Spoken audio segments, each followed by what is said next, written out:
하나님의 말씀 창세기 29장 20절로 25절 말씀 보겠습니다. 야곱이 라헬을 위하여 7년 동안 라반을 섬겼으나 그를 사랑하는 까닭에 7년을 며칠같이 여겼더라. 야곱이 라반에게 이르되 내 기한이 찼으니 내 아내를 내게 주소서. 내가 그에게 들어가겠나이다. 라반이 그곳 사람을 다 모아 잔치하고 저녁에 그의 딸 레아를 야곱에게로 데려가매 야곱이 그에게로 들어가니라. 라반이 또 그의 여종 실바를 그의 딸 레아에게 시녀로 주었더라. 아침에 야곱이 아침에 보니 레아라. 라반에게 이르되 외삼촌이 어찌하여 내게 이같이 행하셨나이까? 내가 라헬을 위하여 외삼촌을 섬기지 아니하였나이까? 외삼촌이 나를 속이심은 어찌 됨이니까?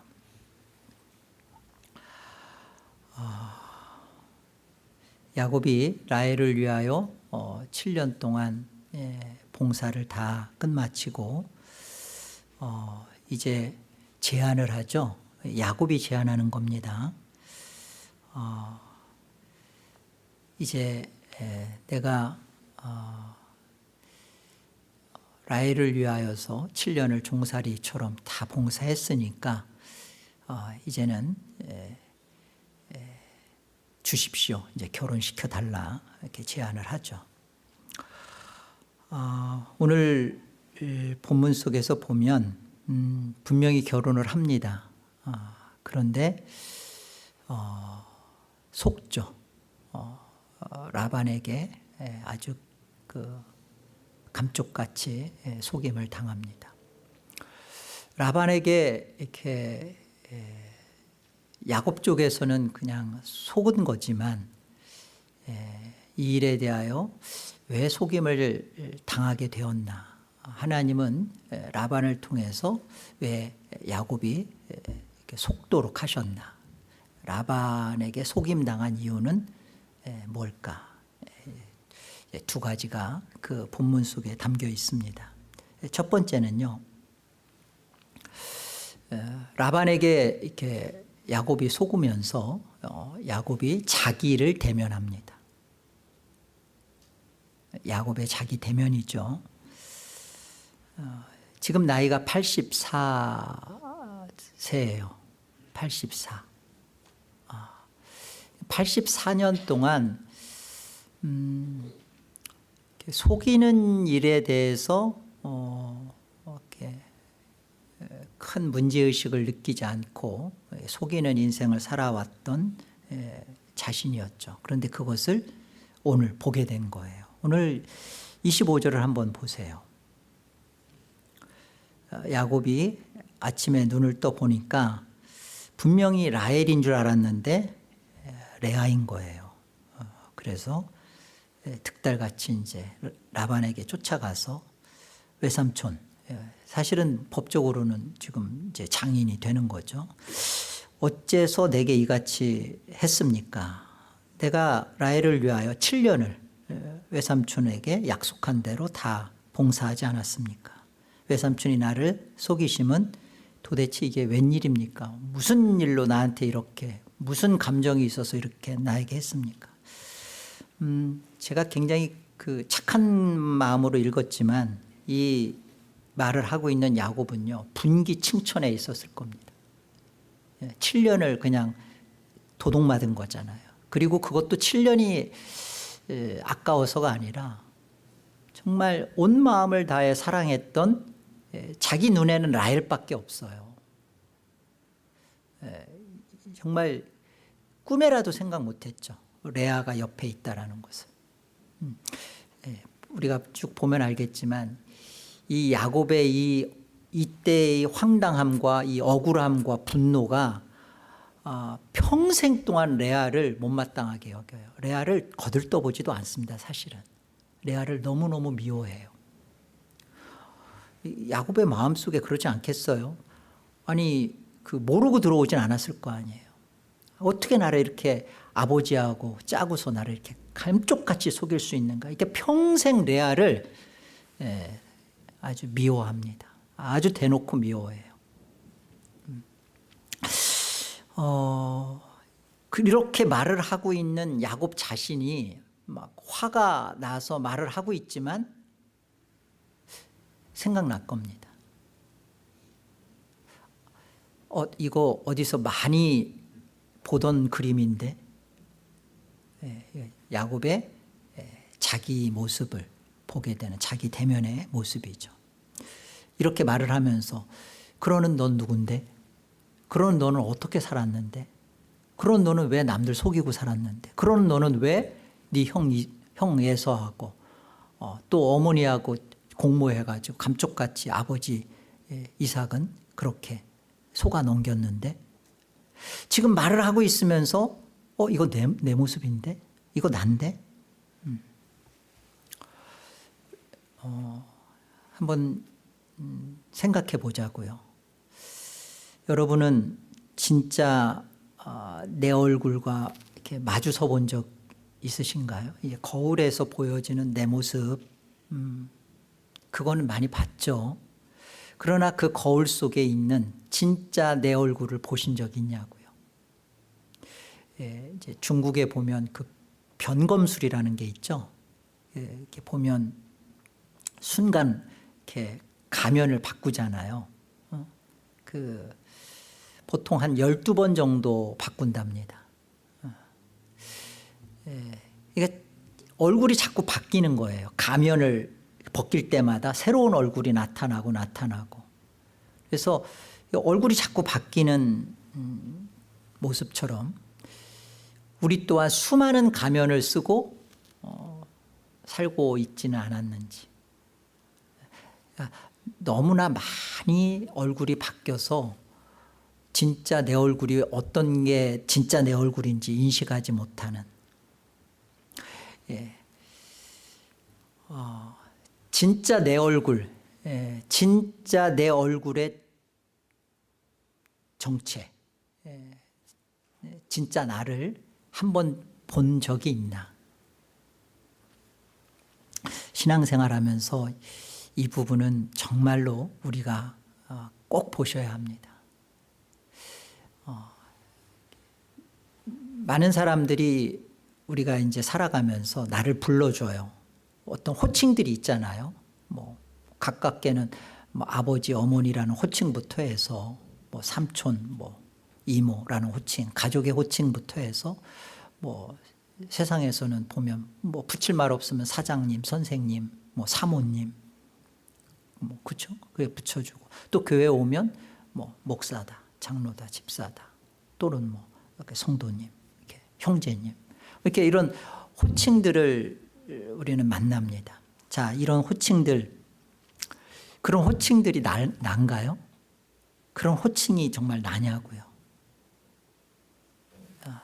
나를 장로로 불러주고 집사고, 그러니까 또는 성도라고 하면 그 성도라는 호칭 속에서 나는 정말 그게 나냐고요. 태어날 때 불려준 그 이름이 진짜 나냐고요.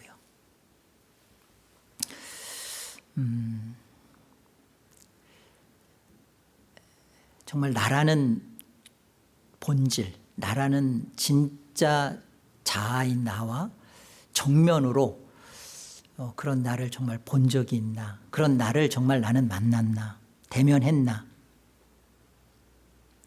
늘 껍데기만을 뒤집어 쓰고 살다가, 그리고 그 껍데기 속에서 늘 자기를 정복하고 또 자기가 이루려는 꿈을 성취해가는 그런 속에서 살다가 자신의 한계, 나는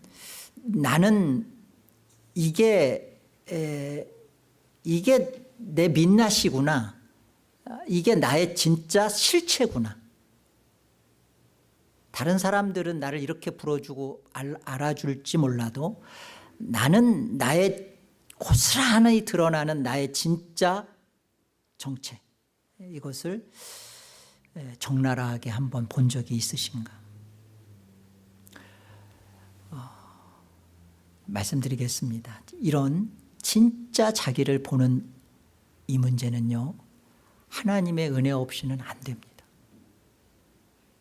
하나님의 은혜 베푸심 아니면요, 자기를 못 보고 살다가 마치 그게 사장님이 자기인 줄 알고 그렇게 살다가 죽어요. 자기 진짜 모습, 나라는 존재, 나라는 본질적 실체, 더 나아가서 나라는 죄, 이거 보아야 합니다. 그런데 이거는 하나님의 도우심이 있어야 돼요. 하나님의 간섭하심이 있어야 됩니다. 그래서 오늘 이 상황이, 지금 야곱은 막 분기충천해서 말을 하고 있지만 이 상황이 오늘 본문의 25절에 이르기까지 보세요. 분명히 야곱은 저녁에 자기와 같이 결혼하고 잠자리를 같이 들어왔던 이 여인은 라헬이라고 확실하게 붙들고 믿었습니다. 그런데 아침에 눈을 떠보니까 청천벽력과 같이 옆에 레아가 있는 거예요. 달려가서 외삼촌한테 아주 자기는 정당하니까요, 따져 물었습니다. 그 따져 묻는 가운데 난 누구였지?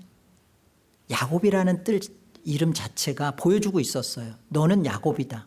너는 약탈자다. 너는 찬탈자다. 너는 남 속이는 자다.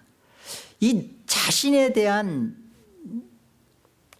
이 적나라한 모습을 보게 된 게 이거예요. 자기가 말을 하면서 이게 난데? 라는 것을 보게 된 거죠. 그러면서 이 야곱의 죄성이 얼마나 끈질기고 무서운지를 야곱 자신이 보게 하시는 거예요.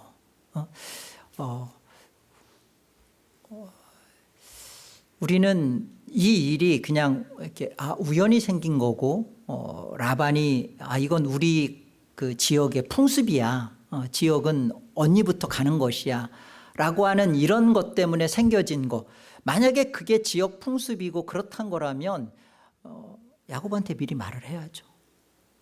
풍습이니까 처음부터 라헬 얻기에서 7년 할 때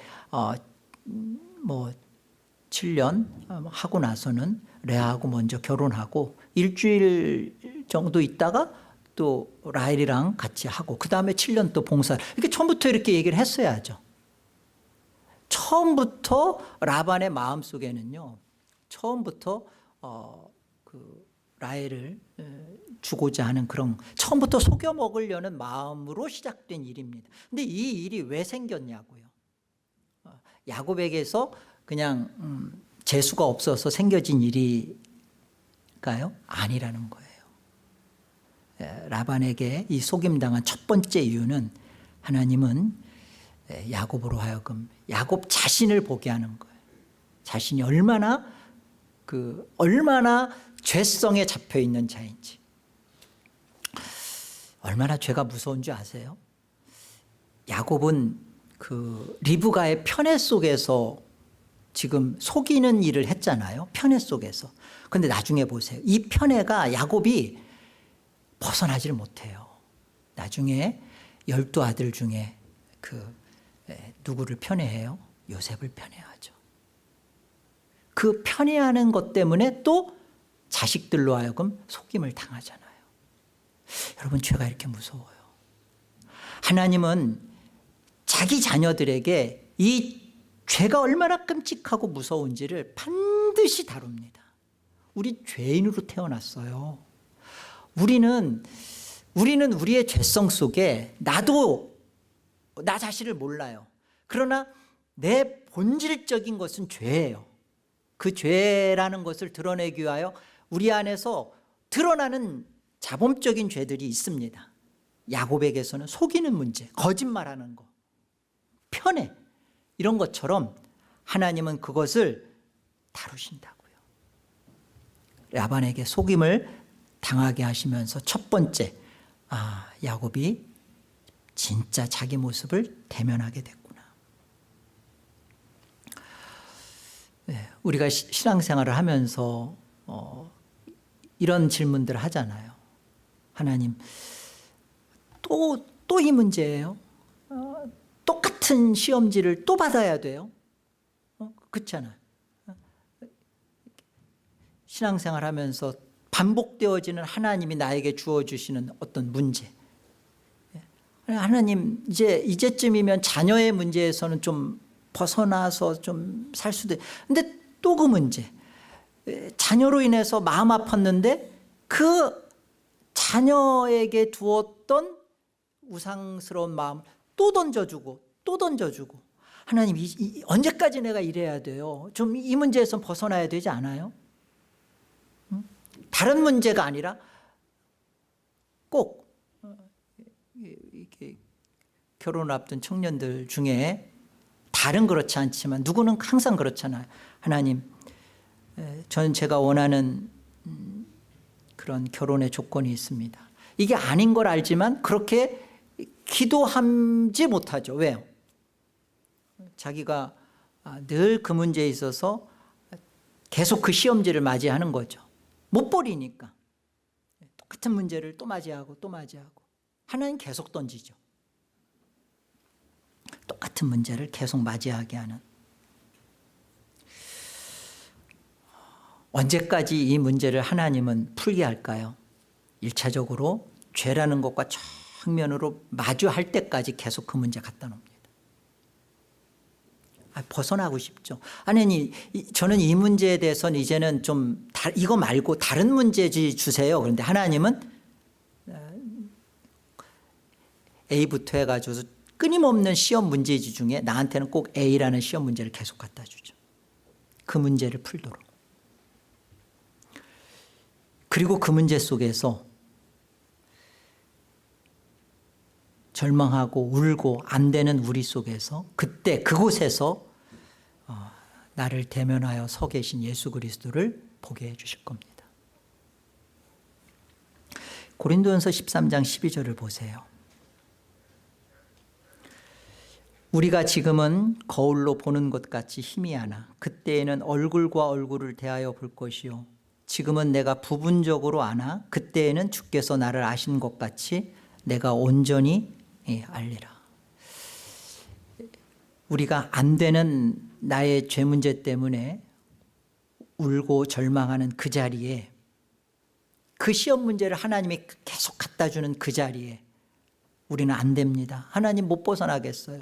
이것만큼 해결이 안 되네요 하는 그 자리에 주님이 우리를 대면하고 계시는 것을 만나게 해주신다고요.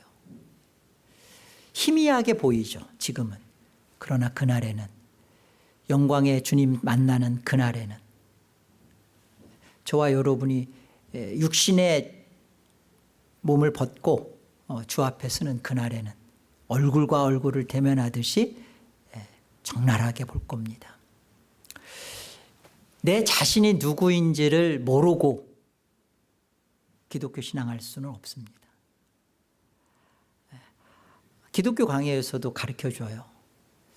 하나님이 누구인지 알고자 하면 내 자신이 누구인지를 알아야 된다. 내 자신이 누구인지 알고자 하면 하나님이 누구인지를 우리에게 또 알 수가 있다. 무엇이 먼저인지 모르지만 그러나 중요한 것은요. 내 자신이 누구인지를 알지 못하는 자가 하나님을 알 수가 없어요. 내 자신이 누굽니까? 나는 누구예요? 나는 누구예요? 불려지는 이름 말고 정말 저와 여러분은 나라는 이 존재가 죄다. 하나님 앞에 나는 거룩하신 하나님 앞에 나는 죽을 죄다라는 것을 보셨냐고요. 이거를 안 보고 신앙이라는 것은 절대 성립되지 않습니다. 여기에 무슨 예수 그리스도가 주가 되고 그리스도가 되냐고요. 내가 죄가 아닌데 죄라는 것을 보지 않고 구원은 없어요. 내가 죄구나. 그러니까 내가 죄라는 것을 알기 위해서 하나님은 우리에게 실패를 주십니다.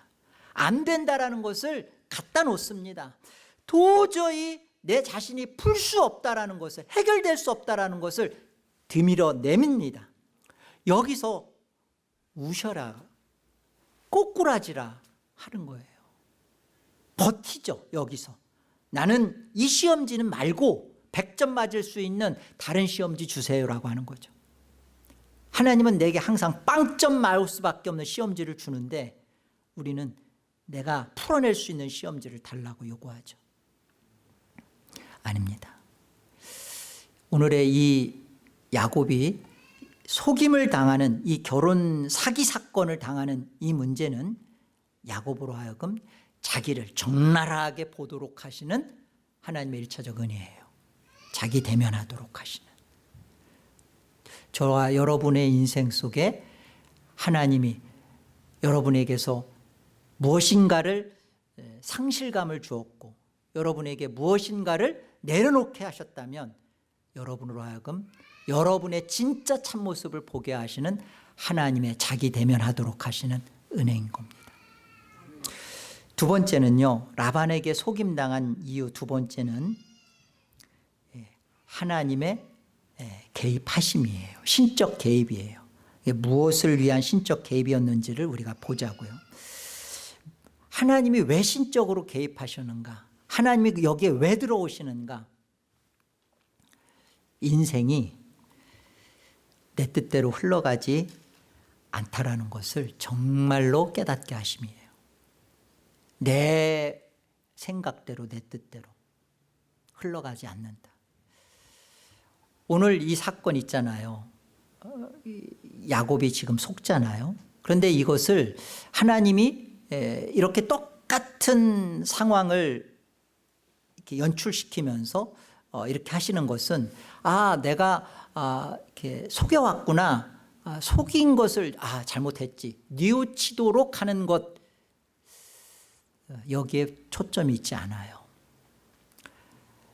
하나님이 이렇게 하신 이유는 야곱은 이제까지 복이라는 것, 하나님의 복이라는 것에 대한 초점이 소유욕에 있었습니다.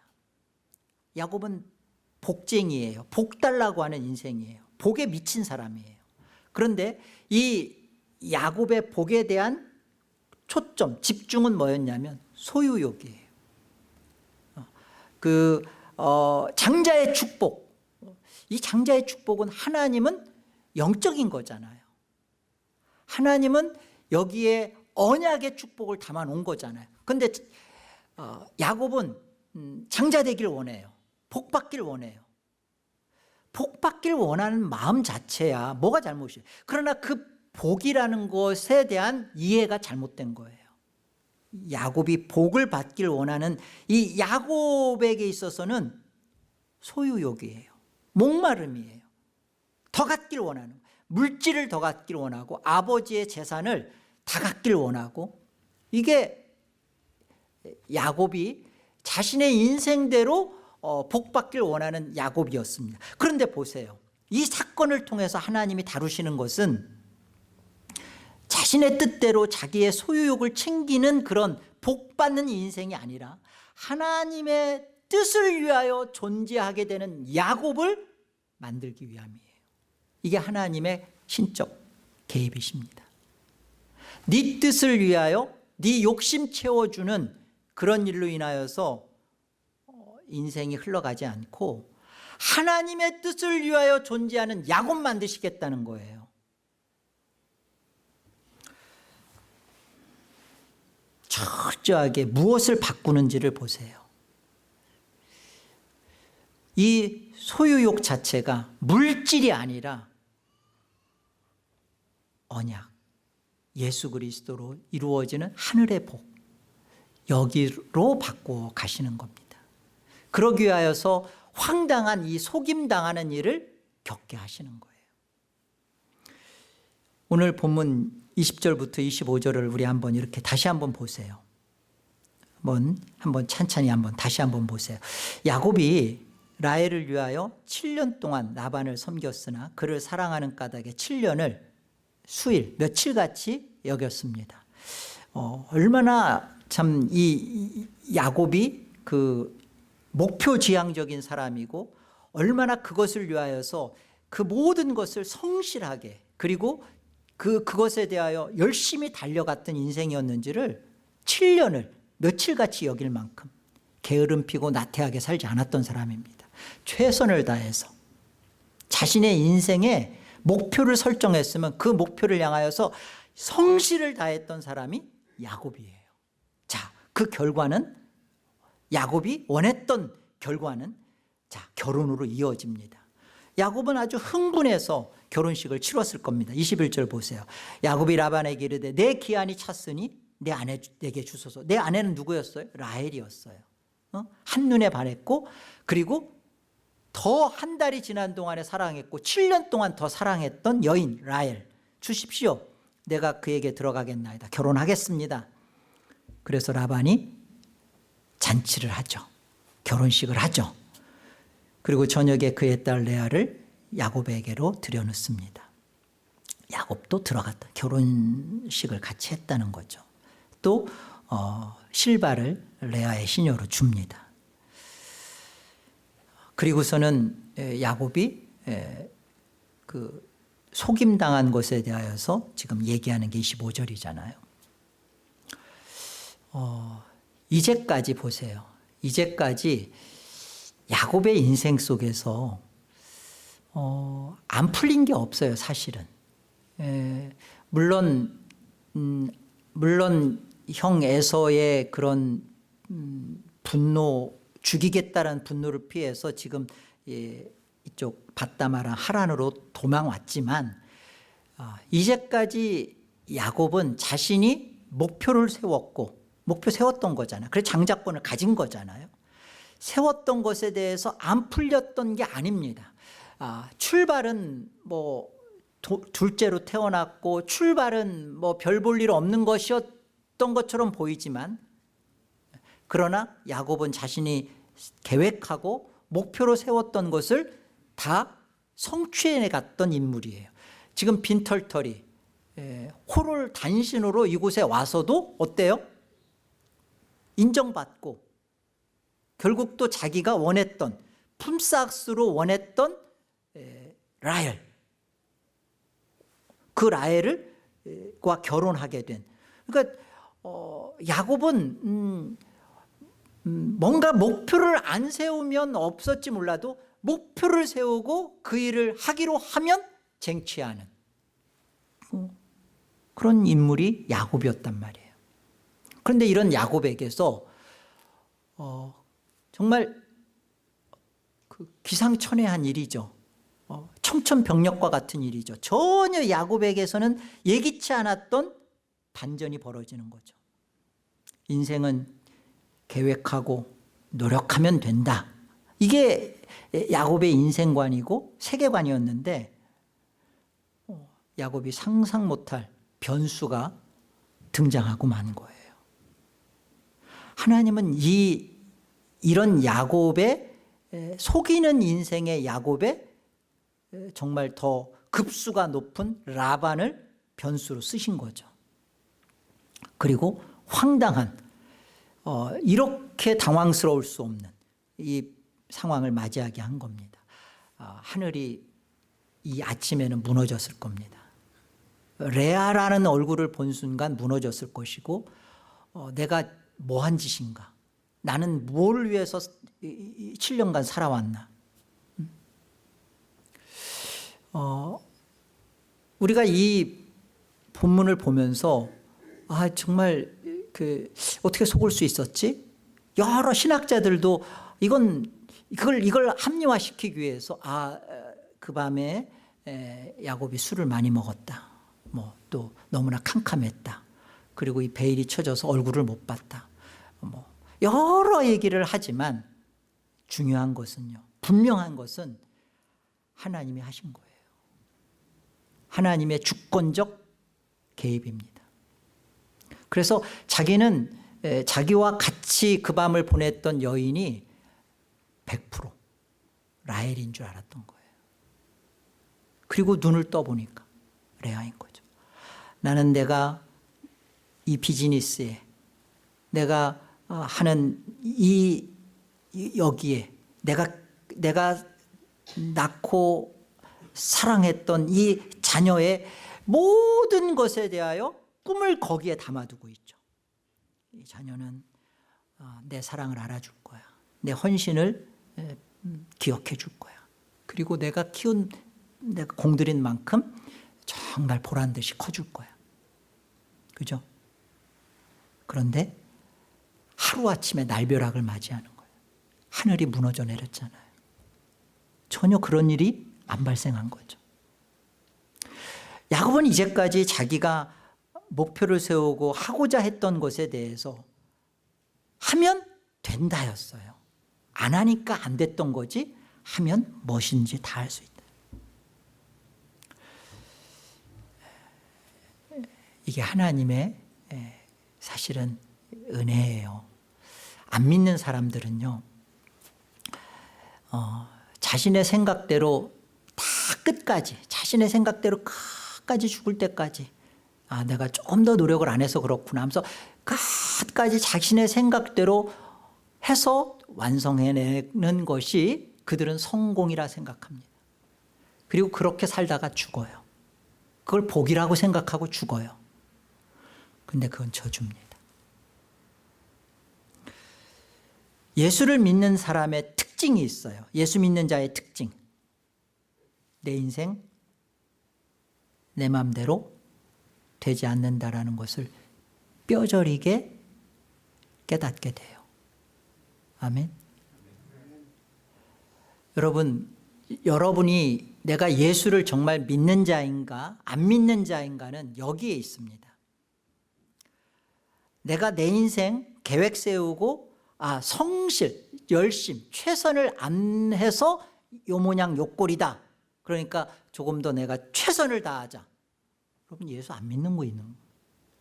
예수를 정말로 믿고 있는 사람은요, 하나님이 개입하셔서 알게 해주시는 게 이겁니다. 내 인생 내 생각대로, 내 마음대로, 내 노력과 최선대로 안 되는구나. 왜 안 되지? 안 되게 하신 거예요, 하나님. 왜요? 그 뼈저림 속에서 그 속은 막 용광로처럼 막 속은 끓어오르고 애는 다 타서 속은 다 썩어 나갔는데 하나님과는 가까워져 있는 거예요. 이게 예수를 믿는 자에게 베푸신 하나님의 간섭이고 복이에요. 복주심이에요. 기도가 이 자리에 있는 겁니다. 여러분, 기도 왜 하세요? 기도를 모르는 사람은 왜 기도를 안 할까요? 여러분, 기도는 뭘까요? 기도는 내 뜻대로 내 욕심 이루고자 하는 것에 기도가 있다면 그 사람은 많은 시간 기도를 했어도 기도를 한 적이 없는 겁니다. 기도는 뭔지 아세요? 기도는 하나님의 뜻이 내 안에서 내 뜻 되어지도록 굴복되어져 가는 시간들이에요. 그게 기도예요. 그래서 하나님의 뜻이요, 내 안에서 나를 굴복시키면 어떤 일이 벌어지냐면 평안과 그리고 안식과 그리고 그 상황, 이 현실에 대하여 인내케 됩니다. 지금 내가 내 인생 내가 원하는 대로 하려고 했던 것에 되지 않는 이 상황에 대하여서 기도하지 않은 사람은, 안고 있는 사람은, 교회를 다니면서 자신은 예수 믿는 사람이고 죽으면 천국 간다라고 붙들고 있는 사람인데 기도가 무엇인지, 기도의 필요를 모르고 있는 사람은요, 이 상황에서 하나님이 자신의 인생 속에 한계를 알게 하고 절망을 주는 것을 모르는 거예요. 그러니까 기도가 필요 없죠. 기도는 누구만이에요? 기도는요, 내 뜻대로 살다가 그 내 뜻이 박살난 사람이 비로소 하나님 앞에 무릎 꿇게 돼요. 그러면서 뭘 알게 되는 줄 아세요? 내 뜻이 내 뜻대로만 되어져 갔으면 나는 지옥 갈 저주받은 인생이었구나. 거기서 만나는 거예요. 그래서 거기서 하나님 뜻이 옳습니다. 하나님 뜻대로 살겠습니다. 라고 내 입에서 토설에 나오는 게 기도라고요. 기도의 기쁨, 기도의 참 행복, 즐거움, 기도의 이것을 모르는 사람은요, 성도는요, 신앙의 참된 만족과 신앙에 주는 참된 힘이 무엇인지도 모르고 사는 거예요. 말씀이 하나님의 뜻을 밝혀준다면, 기도는 하나님이 말씀이 밝혀준 하나님의 뜻 안에서 내 뜻이 꺾여지도록, 진짜 그 하나님의 뜻이 내 뜻 되어지도록 주어주시는 하나님의 영광의 시간들이에요. 영광의 자리로 우리를 불러주신 그 속에 우리가 들어가는 거라고요. 우리가 처음에 이렇게 기도는 대부분 시작할 수 있어요. 하나님, 어떻게 나한테 이러실 수가 있어요? 하나님, 해도 너무한 거 아니에요? 아니, 이렇게까지 꼭 하실 수 있어요? 그렇게 우리 기도 시작합니다. 그런데요, 하나님의 자기 백성들은 그렇게 기도하는 가운데 어떻게 결론으로 이끌어져 가냐면, 하나님, 만약에 하나님이 제동을 걸어주지 않았다면 저는 어떻게 됐을까요? 하나님 고맙습니다. 감사합니다. 제가 돈이 우상이었습니다. 하나님, 명예가 나의 전부였습니다. 하나님, 자녀가 나의 죄였습니다. 이거 보지 않으면 하나님, 저는 이 땅에서 교회 왔다 갔다 하면서 예수 믿는 줄 착각하다가 영원히 심판받을 자였군요. 그거 알게 되는 거예요. 제가 부교육자 시절에 이렇게 주일날 아침인데요. 그것도 그 아이들을 다 같이 태우고서 여기 이제 우리 91번 도로를 운전을 했습니다. 65마일까지니까 한 5마일 정도는 봐준다라고 저도 생각해서 70마일로 쫙 달렸는데 폴리스가 붙잡은 거예요. 70마일이었어요. 붙잡은 거예요. 그리고서는 운전면허증하고 보험하고 다 주고, 폴리스가 딱 이렇게 다 할 거 다 뜯고 나서는 딱 제 운전면허증 이렇게 딱 보더니만 오늘 생일이네요 그러는 거예요. 그러니까 생일날 제가 티켓 먹은 겁니다. 그러면서 하는 말이 생일 선물이라고. 아니, 생일 선물로 티켓을 안 끊어줘야지 무슨 생일 선물로 티켓을 끊으면서. 그래서 막 속에서 순간 막 진짜 말이라도 말지 무슨 생일 선물이라고 이게? 근데 이제 그렇게 하고서 가는 가운데 제 마음에 그 마음이 들더라고요. 그래, 이렇게 가다가 이 속도로 가다가 제어가 안 되고 어디 사고가 났으면 애들도 다 타고 있었는데, 맞다, 생일 선물 준 거 맞다. 내가 어긴 거잖아요. 규정을 어긴 거잖아요. 내 죄잖아요. 속이는 야곱, 또 속는 야곱. 이 모든 것은요, 한 사람을 가리킵니다. 우리 인생 속에서 우리가 때로는 누군가를 속이고 때로는 누군가로부터 속임을 당하고 하는데, 이 모든 것은 우리로 하여금 한 사람을 가리키고 있어요. 한 사람을 만나도록 하고 있어요. 그게 바로 히브리서 5장입니다. 그가 아들이시면서도 받으신 고난으로 순종함을 배워서 온전하게 되셨은즉 자기에게 순종하는 모든 자에게 영원한 구원의 근원이 되시고. 여러분,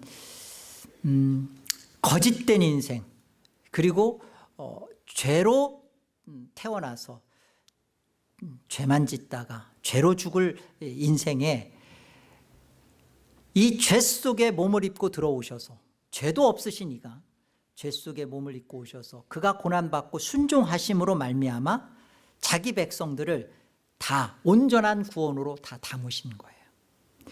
야곱이나 저와 여러분들에게 있어서의 하나님 앞에 흠없고 순결한 온전한 구원은 이 한 사람 예수 그리스도 안에 우리가 담겨져 있기 때문에 가능한 겁니다.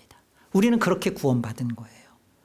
우리가 우리 인생에서 한계를 보고 절망을 겪고 우리 안에서 눈물을 겪으면서 하나님 왜 나에게 이런 문제를 주셨나요? 하는 그 문제 속에 예수 그리스도를 우리 안에서 담아주신 거라고요.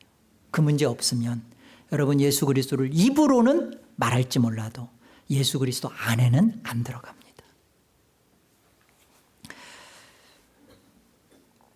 예수님께서는 하나님이세요. 기독교 신앙은 예수님이 하나님이시다라는 것에 대하여 기독교가 달려져 있어요. 나는 기독교인이다 라고 할 때는 예수님은 하나님이시다. 이 하나님이신 예수님이 사람 되어 오셨다. 여기에는요, 이렇게 인간으로서 갖고 있는 죄성 때문에 울고 웃는, 울고 절망하고 있는 그 나를 위해 예수가 오셨고 사셨고 죽으셨고, 그래서 그 예수님 안에 나를, 내 인생을 담으셨구나. 예수님은 이 세상 죄를 위하여 죽으셨다. 세상 죄를, 그 어린 양이 되셔서 세상 죄를 위해 죽으셨다. 예수님은 원죄와 그리고 보편적인 죄와 이 모든 죄를 위하여 죽으셨습니다. 중요한 것은요, 나도 나를 감당하지 못하고 나는 끊임없이 나밖에 모르고 나만 있었던 이 나를 위하여 죽으신 죄인 거예요. 예수님의 죽으심의 이 죄는 원죄와 보편적인 죄, 그리고 우리를 인류에서 구원할 그 구속의 은혜를 이루신 그 죽음의 죄입니다. 그런데 그 주님의 십자가의 죽으심 속에는, 몸을 입고 들어오신 그 주님의 죽으심 속에는, 나를 그 주님의 십자가 안에서 담아 놓으신 그 주님의 죽음 속에는 내가 도저히 해결할 수 없고 도저히 나밖에 모르는, 무엇을 해도 나만 나오는 내 죄, 나라는 죄가 주님이 죽으신 죄라고요. 주님이 그 나를 위하여 죽으신 죄 때문에 우리가, 이 한 사람 예수 그리스도의 참고난 참순종 때문에 우리는 하나님 안에서 온전한 자기 백성으로 하나님 앞에 받아주시고 여김을 받았다고요. 갈라디아서 2장 20절을 보겠습니다. 우리 같이 20절 21절 같이 한번 합독할까요? 내가 그리스도와 함께 십자가에 못 박혔나니 그런즉 이제는 내가 사는 것이 아니요 오직 내 안에 그리스도께서 사시는 것이라. 이제 내가 육체 가운데 사는 것은 나를 사랑하사 나를 위하여 자기를 버리신 하나님의 아들을 믿는 믿음 안에서 사는 것이라. 내가 하나님의 은혜를 패하지 아니하노니 만일 의롭게 되는 것이 율법으로 말미암으면 그리스도께서 헛되이 죽으셨느니라.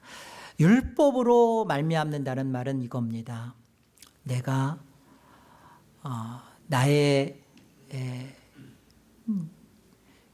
죄를 하나님의 말씀 앞에 내가 어느 정도 살아내서 지켜서 그렇게 어느 수준을 가서 하나님이 받아줄 만한 자가 됐다면 그리스도께서는 헛되이, 이 헛되다라는 것은 무능하다, 능력 없다라는 뜻이에요. 예수 그리스도께서 죽으신 것이 헛되다. 예수님의 죽음이 헛되지 않은 이유는 나의 어떠함에도 불구하고, 내가 하나님의 말씀대로 살아내지 못했음에도 불구하고 내가 여전히 여전히 나는 죄 가운데서 여전히 허우적거리고 있는데 이런 나를 능히 구원하실 수 있다는, 구원하셨다는 거예요. 그래서 우리가 예수 그리스도께서 십자가의 죽으심이 나의 그 어떠함에 달려있는 것이 아니라 그리스도의 죽음이 능력이 있어서 이 죄인인 나를 능히 구원하셨다. 십자가에 가서 내가 죽는 것으로가 아니라 십자가에서 죽으신 예수님 안에서 그 예수님 안에 있는 나를 보는 것, 발견하는 것. 이것이 이제 내가 사는 것이 아니오 내 안에 그리스도께서 사신다라는 것을 깨닫고 살아가는 인생이에요. 내가 죽는 거 아닙니다. 여러분, 아무리 내가 죽겠습니다, 아무리 죽겠다고 해도 밥 먹으면 다시 살아나요. 내가 죄와 싸우는 문제가 아니라 내 죄와 싸워서 이미 이기고 승리하신 예수님 안에 내가 있나? 그 예수님 안에 있는 나를 보고 있는지 깨닫는지가 중요해요. 예수를 믿는다는 것은 그겁니다. 예수를 붙들어서 내가 싸워서 이기겠다가 아니라 예수를 믿는다는 것은 그 예수님 안에 온전히 숨어서 그 예수님 안에서 이미 이긴 자로 예수님의 이김 안에 내가 같이 있는지. 나의 믿음 아니라고 그랬죠. 내 믿음이 되신 예수님이 내 안에 살아계시다라는 거예요. 하나님의 은혜가 헛되지 않은 거죠. 하나님의 은혜는 이미 예수 그리스도를 보내셨고 죽임을 통하시고 그를 살려내심으로 말미암아 하나님의 은혜는 이미 우리를 온전한 구원으로 예수님 안에 담으셨어요. 이미 내 안에서 죄와 상관없는 인생이 됐고 여전히 죄 세력이 나를 괴롭히지만 그러나 이 죄로부터 완전히 벗어난 죄가 주는 형벌과 그 어떤 것으로부터도 상관없는 그런 존재가 돼서 이 죄성을 다스려가는, 죄성을 이겨가는 그런 인생으로, 구원받은 인생으로 살아가는 존재가 우린 거예요. 라반에게 속게 하신 하나님의 이유는요, 어떤 성도가 저한테 와서 그러더라고요. 목사님, 그거 혹시 인과응보 아닙니까? 하나님의 공정한 보응이 벌어지고 그러면 그거 혹시 인과응보 아닙니까?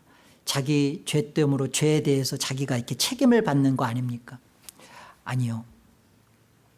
불신자는 인과응보 맞습니다. 자신의 죄를 마지막 그리스도의 심판대 앞에서 인과응보 받아야 돼요.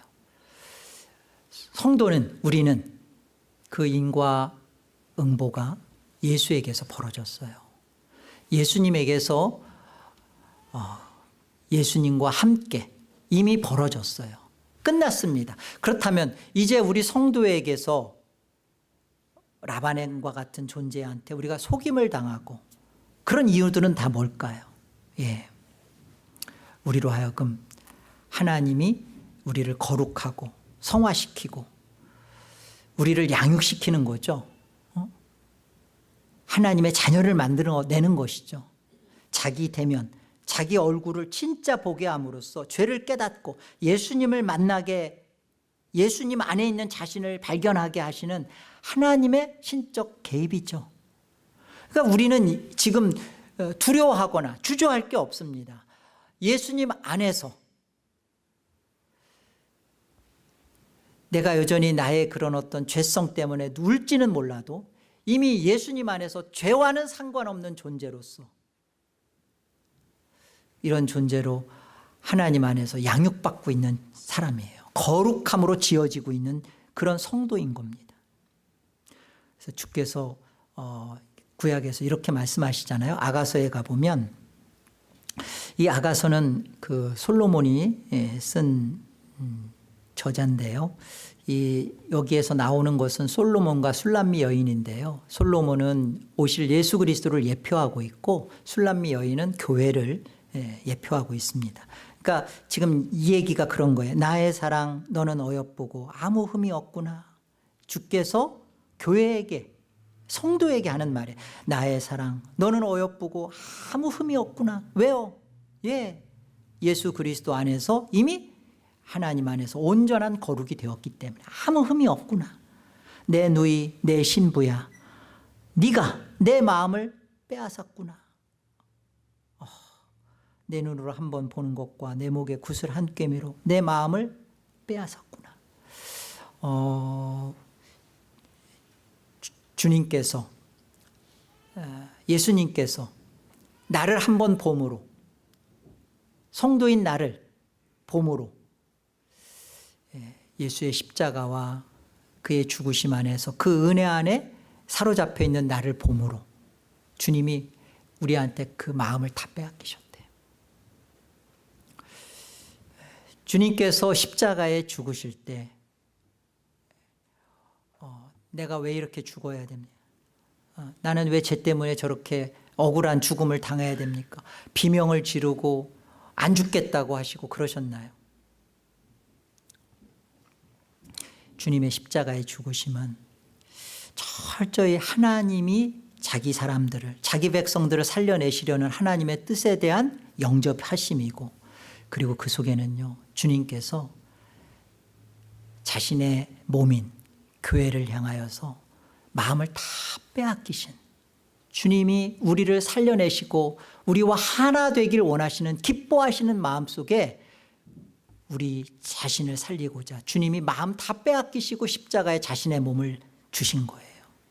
어쩔 수 없어서가 아니라 처음부터 창세전에 하나님 아버지와 아들 하나님이 이 십자가의 죽음을 통하여 자기 백성들을 다 살려낼 것에 대하여 교회를 보고 계신 하나님, 교회를 보고 계신 아들 하나님이 다 마음을 우리에게 다 빼앗기셔서 이 세상을 창조했고, 이 세상 속에 사람 몸으로 오셨고 그가 십자가에 죽으셨단 말이에요. 다 주님이 마음 빼앗기셔서 오신 일입니다.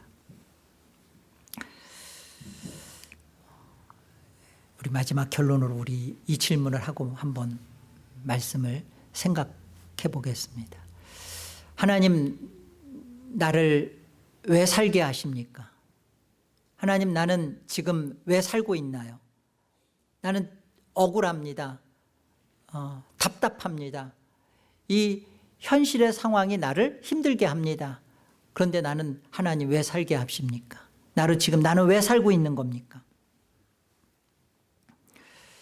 이 문제가 마지막으로 잘 정리되기를 바랍니다.